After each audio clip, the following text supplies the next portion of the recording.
الحمد للہ رب العالمین والصلاة والسلام علی سید الانبیاء والمرسلین اما بعد فاعوذ باللہ من الشیطان الرجیم بسم اللہ الرحمن الرحیم الصلاة والسلام علیک یا رسول اللہ وعلی آلک واصحابک یا حبیب اللہ۔ میں ہوں ساجد علی، آپ چینل دیکھ رہے ہیں اسلامک نالج ساجد علی۔ تمام ناظرین کو خوش آمدید کہتا ہوں۔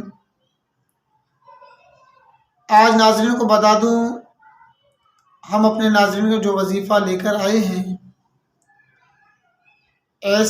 ایک ایسا بہترین کامل وظیفہ، آپ جس کو یوں سمجھے کہ تمام وظائفوں کا بادشاہ سمجھے، اس کو ایسا بہترین وظیفہ ہے۔ اس وظیفے سے آپ کیا اپنے مسائل حل کر سکتے ہیں۔ اس وظیفے کے ذریعے سے بہت سارے مسائل اس سے حل ہو جاتے ہیں۔ اکثر فون کرتے ہیں، اکثر کہتے رہتے ہیں کہ بھائی ہم نے یہ بات منوانی ہے، ہم یہ بات کہہ رہے ہیں، ہماری بات نہیں مانی جا رہی ہے، یہ مشکل ہے، یہ پریشانی ہے، یہ کام ہے، اس کے لیے بہت سارے کوشش کر رہے ہیں، یہ بات مکمل نہیں ہو پا رہا۔ یعنی کسی سے اگر آپ نے بات منوانی ہے، یا کسی رشتہ دار سے ہو، کسی افسر سے ہو، کسی دوست سے، جو جائز بات منوانی ہو، ان کے لیے یہ وظیفہ بہت بہترین وظیفہ ہے۔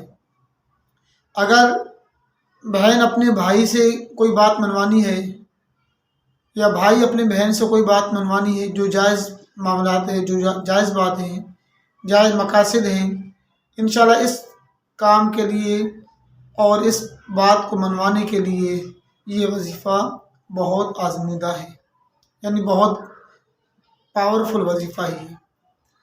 اور یہاں تک کہ آپ نے حج عمرے پہ جانے کے لیے ارادہ رکھتا ہے، اور مسائل پہ مسائل پیدا ہو رہے ہیں، اور جانا نہیں ہو پا رہا، یعنی جا نہیں پا رہا، بہت سارے مسائل آ رہے ہیں، بہت سارے مشکلات آ رہے ہیں، اور اگر اس کے لیے یہ وظیفہ کر دے تو الحمدللہ اس سے بھی کافی بہتری آ جائے گی۔ اس میں انشاءاللہ جو اس کے مسائل ہیں، جو پریشانی ہے، انشاءاللہ اس میں ضرور بہتری آ جائے گی، اور یہ مسائل ختم ہو جائیں گے۔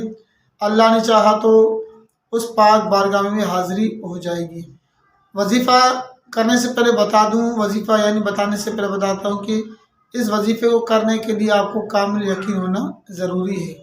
جب تک آپ کے پاس کامل یقین نہیں ہے تو اس میں آپ کو جو مقاصد ہے وہ حل ہونا مشکل ہو جاتا ہے۔ وظیفہ یہ ہے کہ آپ نے سورہ توبہ کی آخری آیت حسبی اللہ لا الہ الا ہو علیہ توکلت وہو رب العرش العظیم، اس آیت کو آپ نے پڑھنا ہے۔ یہ آیت سورہ توبہ کی آخری آیت ہے، 11واں پارہ ہے، اور 11ویں پارے کا پہلے پاؤ کا آخری ہے، یعنی سورہ توبہ کی آخری آیت ہے۔ حسبی اللہ لا الہ الا ہو علیہ توکلت وہو رب العرش العظیم۔ اور اگر اس میں یہ پڑھنے کا طریقہ یہ ہے کہ اگر کوئی شخص حج عمرہ پہ جانے کے لیے کوشش کرتا ہے، نہیں جا پاتا، اس نیت سے پڑھ رہا ہے، تو اس کو چاہیے کہ روزانہ نماز عشاء کے بعد آپ نے اس کو 121 مرتبہ پڑھنا ہے۔